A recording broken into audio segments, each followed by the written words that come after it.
Hello everyone. एक नए दिन की शुरुआत एक नए संकल्प के साथ। जब तक मंजिल ना मिले तब तक रुकना मना है, क्योंकि यूपीएससी सिर्फ एक एग्जाम नहीं, एक कमिटमेंट है अपने सपनों के प्रति। आज के सेशन में हम देखेंगे उन करंट अफेयर्स को जो आपके प्रीलिम्स और मेंस दोनों के लिए गेम चेंजर बन सकते हैं। तो शुरू करते हैं आज की जर्नी।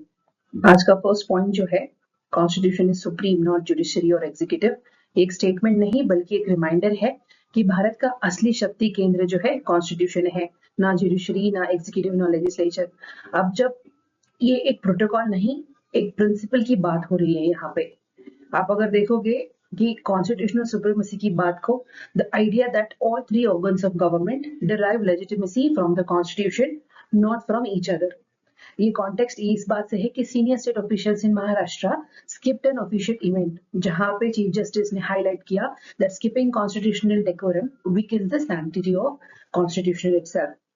अगर हम सेपरेशन ऑफ पावर की बात करें तो India follows a functional separation. Legislature makes laws, executive implements them, so judiciary interprets it, but none of them are supreme individually. It's a constitution that empowers all. India में तीनों organs जो है, legislature, executive and judiciary, अलग अलग functions perform करते हैं, लेकिन उनकी जो लेजिटिमेसी सिर्फ और सिर्फ कॉन्स्टिट्यूशन से आती है। संविधान जो है सबसे ऊपर है। If we talk about article 142, उनके जुडिशियल क्रिएटिविटी पर लिमिट्स के साथ, Article 142 Clause 1 empowers the Supreme Court to do complete justice. This is why it is used in Union Carbide case या अयोध्या वर्डिक्ट 2019 में जो आया था, environmental cases to bypass bureaucratic delays, ये सारे प्रोविजन के लिए ये यूज किया जाता है। But CGI statement reminded us even Article 142 must align with the Constitution and it should not override it. आप अगर देखोगे तो आर्टिकल 142 एक एक्स्ट्राऑर्डिनरी पावर है, पर इसका म्यूसियो जुडिशियल ओवररीच के इसमें हमें देखने को मिला। कॉन्स्टिट्यूशन के फ्रेमवर्क के अंदर रहकर ही इसका इस्तेमाल होना चाहिए। This is all about this article.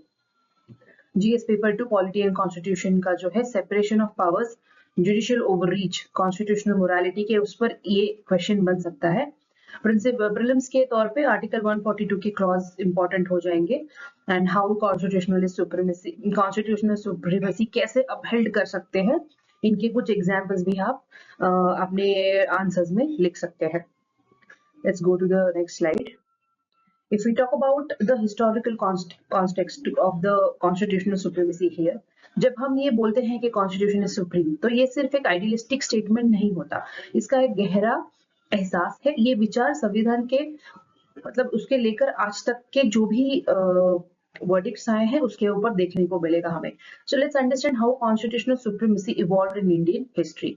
आप देखोगे अगर कॉन्स्टिट्यूएंट असेंबली डिबेट्स में, Constituent Assembly के debates में, our founding fathers made it very crystal clear कि all three organs are equally important and they derive their power from the Constitution and are bound by its limitation. बाबा साहब अम्बेडकर ने भी कहा था कि अगर संविधान ही असली सोवरेन डॉक्यूमेंट है, कोई भी ऑर्गन अपने आप में सुप्रीम नहीं है। So this is what already the debate had happened in the Constituent Assembly.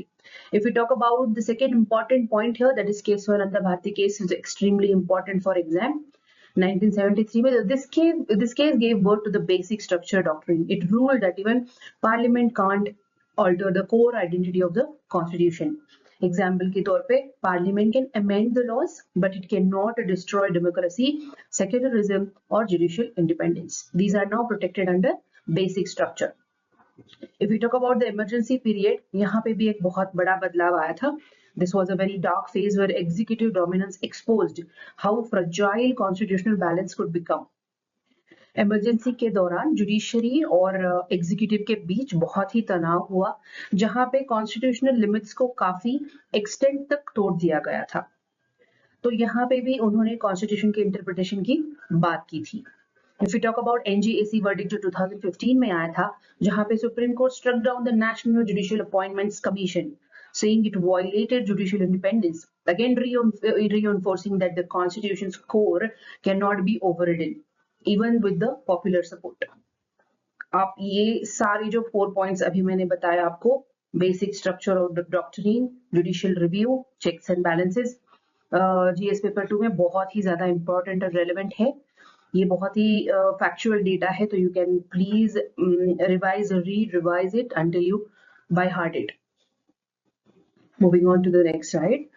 So now let's talk about the significance and the implications of what the Chief Justice said.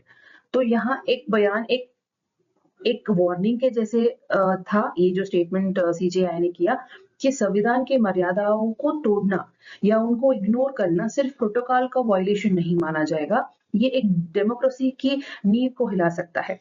आप देखोगे इसके अगर हम आगे बढ़ते हुए अगर करंट सिग्निफिकेंस के बारे में बात करें तो it reinforces constitutional propriety. मतलब the statement reminds us that mutual respect among organs isn't ceremonial, it's constitutional etiquette. अगर आप देखोगे erosion of protocols क्या हो रहा है कि ये कंसर्न बन रहा है कि ये बहुत एक डीपर फियर बनता जा रहा है that executive apathy towards judicial function may destabilize institutional balance.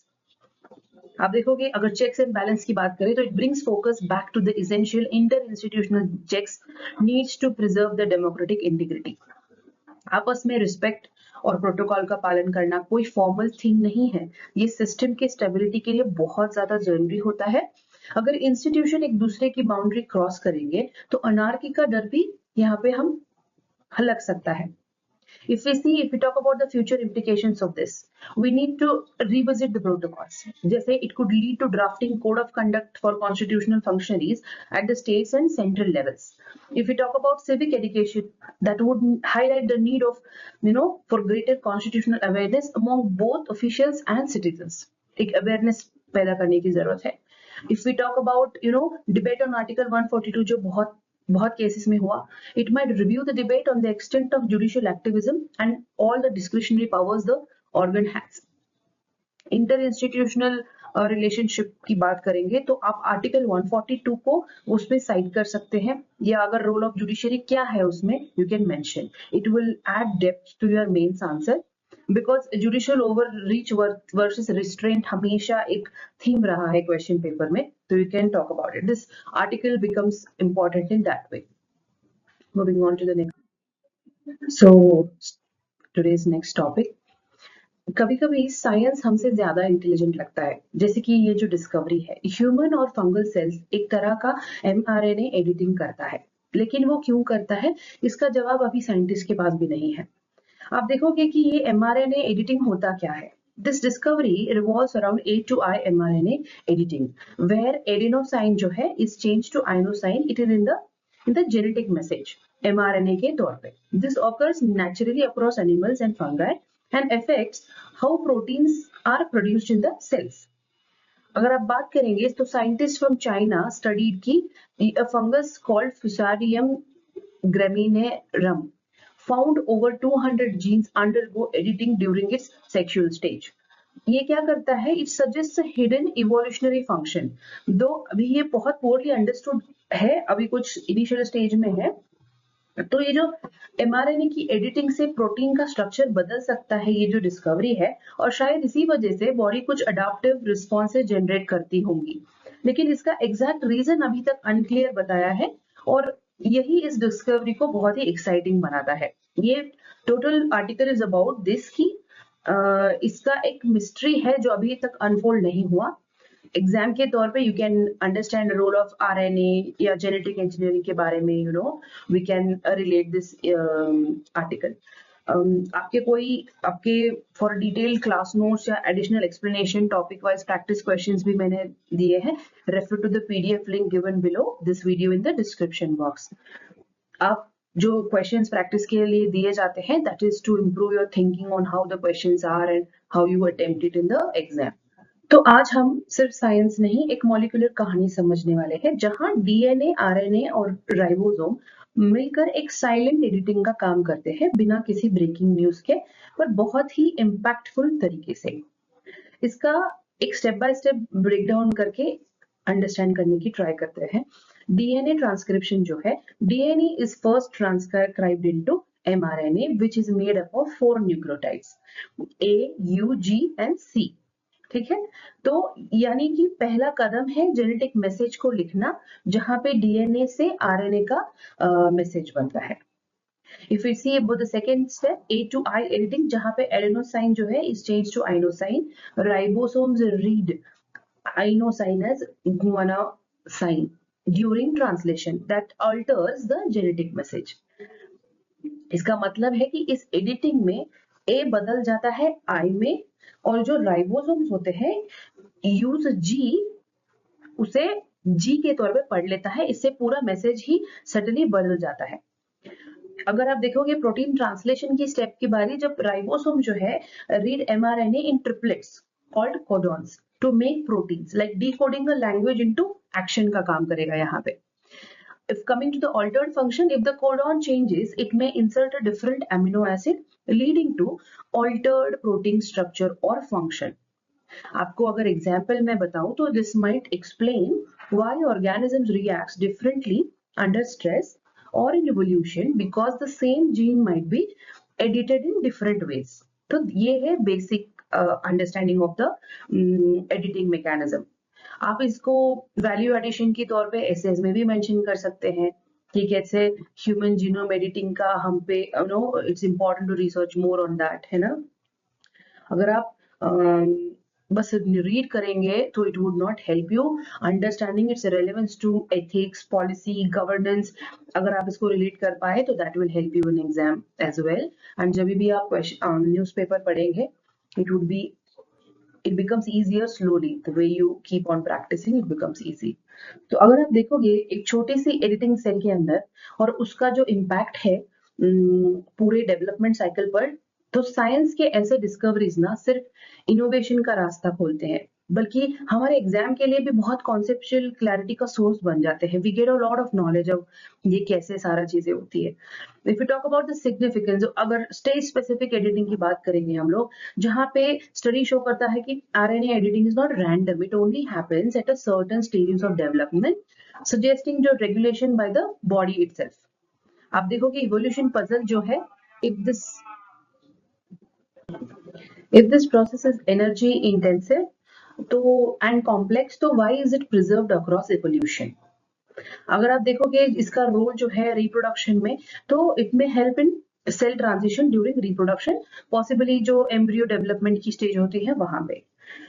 If you try to understand this कि ये जो एडिटिंग रिप्रोडक्टिव फेज में होना बताता है कि शायद इसका काम नए जीव के डेवलपमेंट में है। कुछ इवोल्यूशनरी बायोलॉजी के लिए ये एक बहुत ही इंपॉर्टेंट क्वेश्चन बनाता है। आप देखोगे कि इसके फ्यूचर इम्प्लीकेशंस के बारे में भी अगर बात करेंगे तो targeted genetic therapy, it can help design personalised medicine using RNA editing. अगर एग्रीकल्चर में इसकी बात करेंगे तो यहाँ पे जो ये फिसेरियम है वो is a crop pathogen, so editing knowledge में help control fungal disease in crops which would it would help in food security भी एक बहुत बड़ा टॉपिक है, तो उसके लिए भी it would help, you never know. So ये जो ब्रेन रिसर्च की बात हुई उसमें भी क्या इम्प्लाई करेगा, जो ये एडिटिंग है it is link to neural functioning as well. It could help us understanding कि अल्जाइमर जैसे डिसीज होते हैं वो क्या उनका मैकेनिज्म होता है, कैसे उनको ट्रीट कर सकते हैं। This would definitely may lead to a breakthroughs in science, synthetic biology या जीन एडिटिंग। एक प्रिसीजन एग्रीकल्चर की प्रोसेस के लिए भी we can use this. Coming to our next topic, ISRO का जो पीएसएलवी है ना वो हमेशा से एक सक्सेस स्टोरी रहा है, पर जब एक रिलायबल सिस्टम फेल होता है तो समझना और भी जरूरी हो जाता है कि उसकी सक्सेस के पीछे का इंजीनियरिंग मार्वल क्या था। पीएसएलवी जो है एक लॉन्च व्हीकल है जो मई 18 को 2025 में इसरो ने लॉन्च किया था with EOS-09 satellite in XL configuration. But ये जो मिशन है वो फेल हो गया due to loss of pressure in stage 3।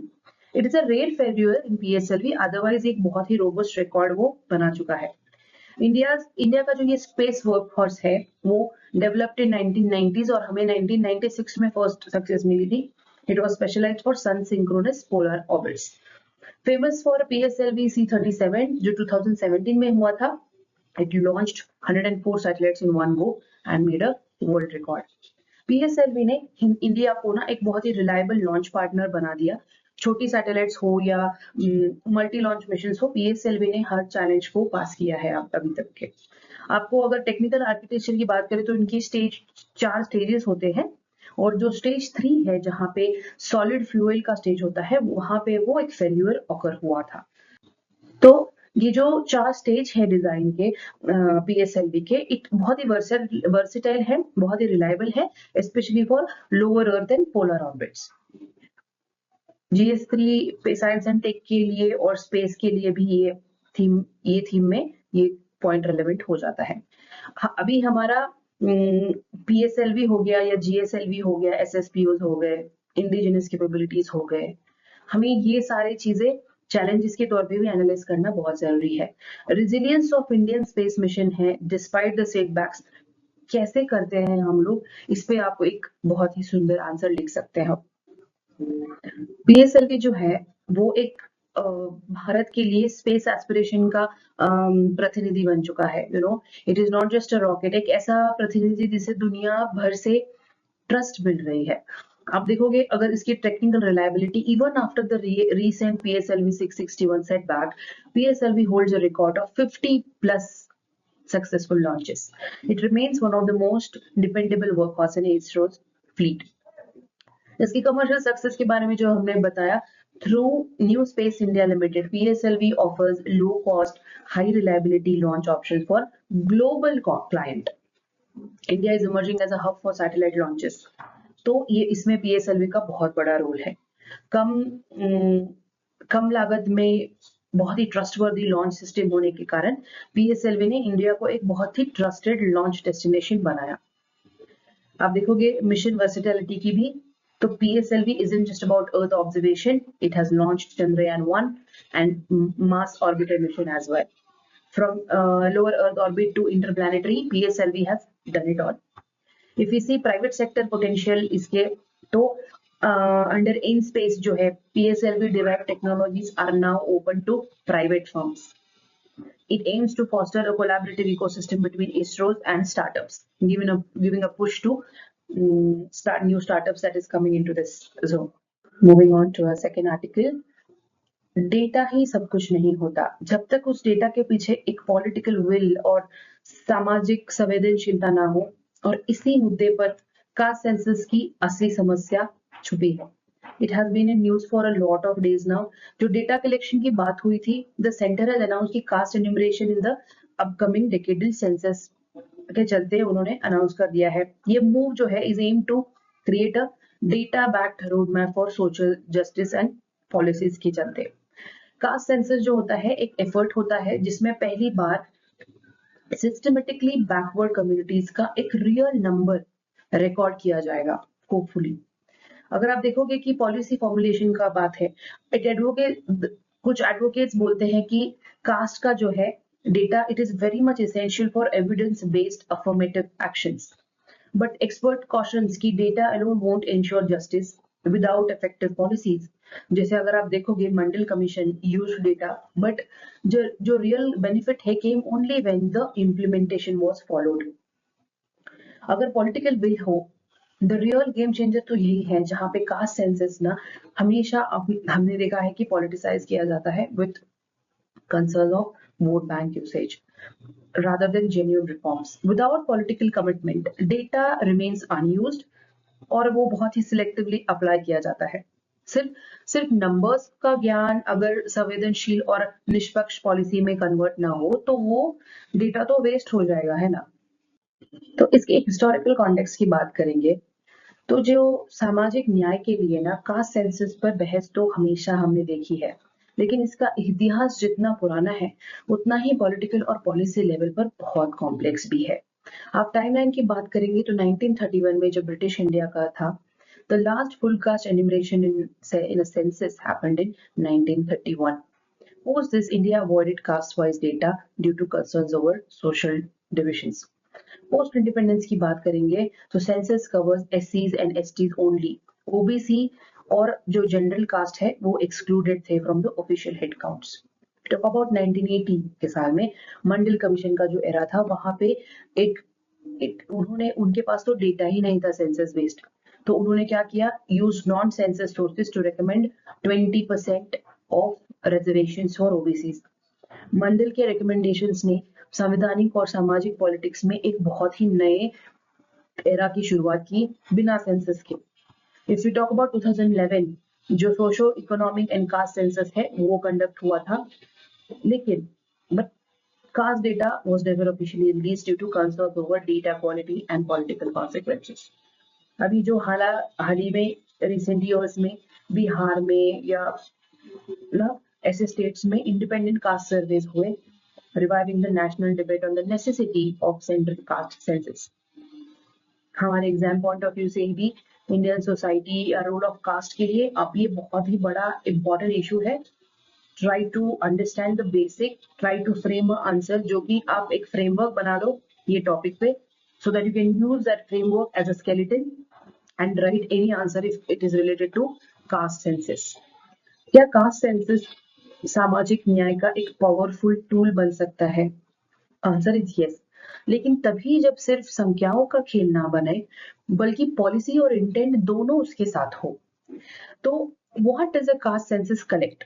वो कलेक्ट करता है एक numerical strength of caste groups और सोशो इकोनॉमिक कंडीशन जैसे इनकम हो गया, एजुकेशन हो गई, इनके ऊपर वो डेटा कलेक्ट करेगा और करेगा ज्योग्राफिकल स्प्रेड जो है, access to services like health care, education, sanitation, इसको भी कलेक्ट करेगा।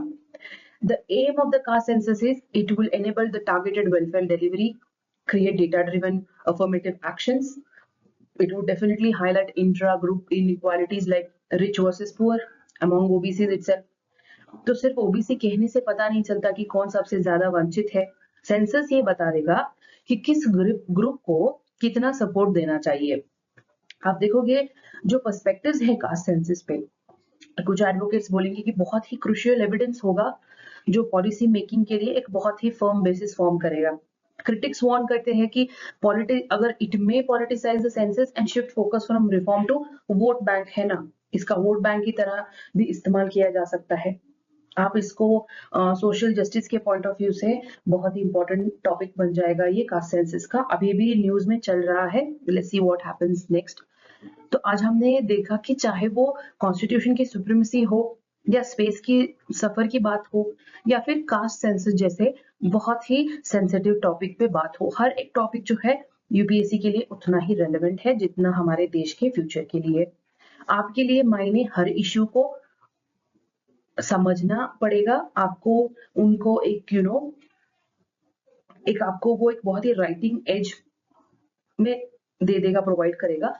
तो I would want you to keep revising, keep reading the detailed notes which I'll be providing you below the video. जब हम caste census की बात करते हैं तो सवाल सिर्फ डेटा कलेक्शन का नहीं होता, सवाल ये है कि ये डेटा क्या कोई चेंज ला पाएगा इन पॉलिसी मेकिंग या कोई भी। आप देखोगे जो लास्ट फुल कास्ट सेंसस 1931 में हुआ था, वहां पे फुल कास्ट एन्यूमरेशन हुआ ही नहीं है। Most of our current reservations and policies are based on very outdated demographic assumptions only. आप देखोगे ओबीसी रिजर्वेशन की बात हुई थी जो 1980 के मंडल कमीशन पे बेस्ड है, उसमें तो उन्होंने नॉन सेंसस डेटा ही यूज किया था जिसपे वो 27% का रिकमेंडेशन दिया था उन्होंने। तो still we lack up to date empirical evidence to justify की सब कैटेगराइजेशन या रीडिस्ट्रीब्यूशन ऑफ बेनिफिट्स कैसे करना चाहिए। If you talk about the socio economic census तो उसमें भी उन्होंने कास्ट डेटा रिलीज नहीं किया। तो अगर socio economic caste census collected data तो it was never officially released, क्योंकि वो सेंसिटिविटी कंसर्न भी बन सकता था उस टाइम पे। तो यहाँ पे if I have to summarize this could bring transparency within the OBC and EBC quotas. This caste census में strengthen the legal basis for reservations, but एक रिस्क फैक्टर भी रहेगा क्योंकि इसमें इंक्रीज पॉलिटिसाइजेशन होगा, कास्ट मोबिलाइजेशन भी देखने मिल सकती है। अगर पॉलिटिकल विल नहीं होगा तो ये सेंसस सिर्फ एक और डेटा बैंक बन के रह जाएगा, ना कोई चेंज आएगा, ना हम लोग कोई सोशल जस्टिस के गोल को जो अचीव करना चाहते हैं वो कर पाएंगे। हमने अभी देखा कि इसरो के अचीवमेंट के बारे में एक आर्टिकल पढ़े। जब एक मिसाइल या सैटेलाइट मिशन फेल होता है उसका इम्पैक्ट सिर्फ टेक्निकल नहीं होता, कभी कभी देश की सुरक्षा और स्ट्रेटेजिक रेडीनेस पर भी उसका असर पड़ता है। PSLV 616 जो C16 मिशन भी एक ऐसा ही केस था। जो हमने अभी फेल्यूर की बात की थी, it failed to place EOS-09 in sun synchronous polar orbit. Causes ये थे कि जो थर्ड स्टेज पे था कुछ ग्लिच हो गया था, ऐसा उन्होंने बताया। इट इज बहुत बहुत ही रेयर फेल्यूर है लेकिन इंपॉर्टेंट है। स्ट्रेटेजिक कैपेबिलिटीज का जो है, it carried synthetic aperture radar for for land use mapping, weather tracking, military intelligence के चलते वो डेटा कलेक्ट करने वाला था, लेकिन कुछ डिसरप्शन की वजह से वो फेल हो गया। तो ये जो सैटेलाइट है मिलिट्री सर्विलेंस के लिए बहुत इंपॉर्टेंट था, खासकर बॉर्डर रीजन्स में और रियल टाइम ऑब्जर्वेशंस के लिए। आप देखोगे कि हमारे लिए ना एक सिक्योरिटी नीड की बहुत जरूरत है, क्योंकि अभी जो हाल ही में ऑपरेशन सिंदूर या स्पेस बेस्ड सर्वेलेंस 3 जो सारे प्रोग्राम्स है, वो एक रियल टाइम सैटेलाइट डेटा का डिमांड करते हैं। Delay in deployment hampers precision targeting and intelligence gathering. If we see the resources, उसके बारे में बात करें तो it is overburdened. ISRO is overburdened with overlapping civil and defense mission. It struggles with limited funds, manufacturing delays and human resource shortage. अगर इसरो पर एक ही समय में चंद्रयान, गगनयान और डिफेंस सैटेलाइट जैसे रिस्पॉन्सिबिलिटीज दिए जाएंगे और ये सब एक रेस्ट्रिक्टेड बजट में होता है, तो एक इसरो पे बहुत ही प्रेशर बन जाएगा। यहाँ पे वो it is a challenge for the organisation. तो आप देखोगे ये जो असेट्स होते हैं उनका इम्पोर्टेंट इस तरह होता है कि वो बस एक सैटेलाइट नहीं होता जो ऑर्बिट में अपना घूम रहा है। कुछ सैटेलाइट्स देश के ना आईज बन जाते हैं जो हमें स्ट्रेटेजिक दृष्टि और एक टैक्टिकल फायदे देते हैं। आज हम उन्हीं एसेट्स के बारे में ना बात कर रहे हैं। जैसे अर्थ ऑब्जर्वेशन सैटेलाइट हो गया EOS-09, वो ना it was design for high resolution radar imaging. हमने अपने पुराने सेशंस में इसके बारे में पढ़ा है। It can operate in all weathers, day night conditions. उसका ड्यूअल यूज हो सकता है जहां पे सिविलियन एंड मिलिट्री एप्लीकेशंस भी मिल सकते हैं। आप देखोगे कि ये सैटेलाइट जो है बारिश में भी, बादलों में भी और रात के अंधेरे में भी सर्वेलेंस कर सकता था। एक मेजर एसेट जो डिफेंस और डेवलपमेंट दोनों में यूज होता है। If we talk about space based surveillance 3, ये जो प्रोग्राम है वो military it aims to enhance military grade situational awareness. यहाँ पे 52 satellites planned किए थे, out of which 31 will be built by private sectors.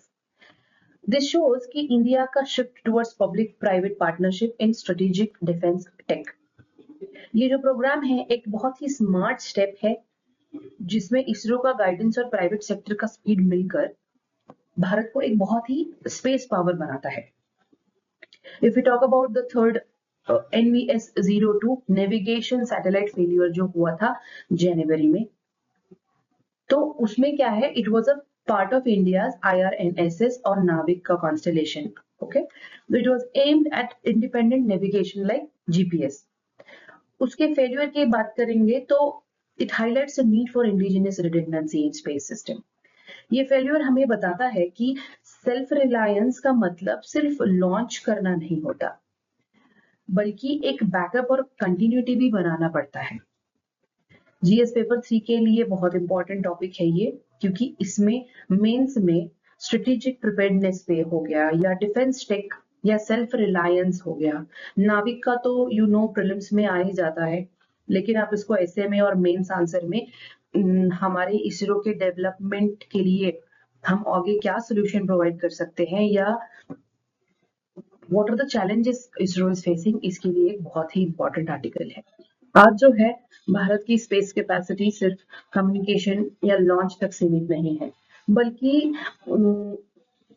ये एक नेशनल सिक्योरिटी का पिलर बन चुकी है। लेकिन अगर हमें ग्लोबल लेवल पे compete करना है तो आगे बढ़ने के लिए हमें नए टूल्स और नए मॉडल्स की नीड होगी। आप देखोगे अगर एक्सपांडेड रिसोर्सेज की बात करें, ISRO needs a bigger budget to keep up with its strategic, scientific and commercial commitments.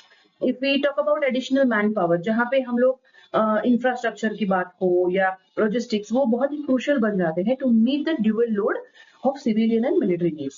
If we talk about public-private partnership, उनके कोलैबोरेशन से प्राइवेट प्लेयर्स भी इसरो में पार्ट ले सकते हैं और बहुत ही ग्रो कर पाएंगे साथ में। Industry can fast track satellite manufacturing, ground support में फायदा होगा एंड इवन कंपोनेंट लेवल में R&D जो डिफेंस में होता है उसमें भी यूज कर सकते हैं। अगर इसरो का ब्रेन है तो प्राइवेट सेक्टर उसके हाथ बन सकते हैं, जिससे क्या होगा, हम लोग स्पीड और स्केल दोनों बढ़ा सकेंगे। If we talk about the higher launch cadence, India must increase launch frequency to remain competitive with nations like US and China. Reliability plus speed एक बन जाएगा strategic deterrence in space. अब बात करेंगे मिलिट्री स्पेस कमांड की, तो need for a dedicated coordination body between DRDO and ISRO is necessary. It will ensure synergized planning of satellite surveillance, missile warning systems and secure communication grids. जैसे अगर army में theatre command होती है, वैसे ही space में भी एक बहुत ही यूनिफाइड मिलिट्री कमांड की जरूरत है, जिसमें प्लानिंग और रिस्पॉन्स दोनों कोऑर्डिनेटेड हो। इंटरनल सिक्योरिटी स्पेस के लिए इंपॉर्टेंट है। Public private partnership in technology में भी आप इसको इंक्लूड कर सकते हैं।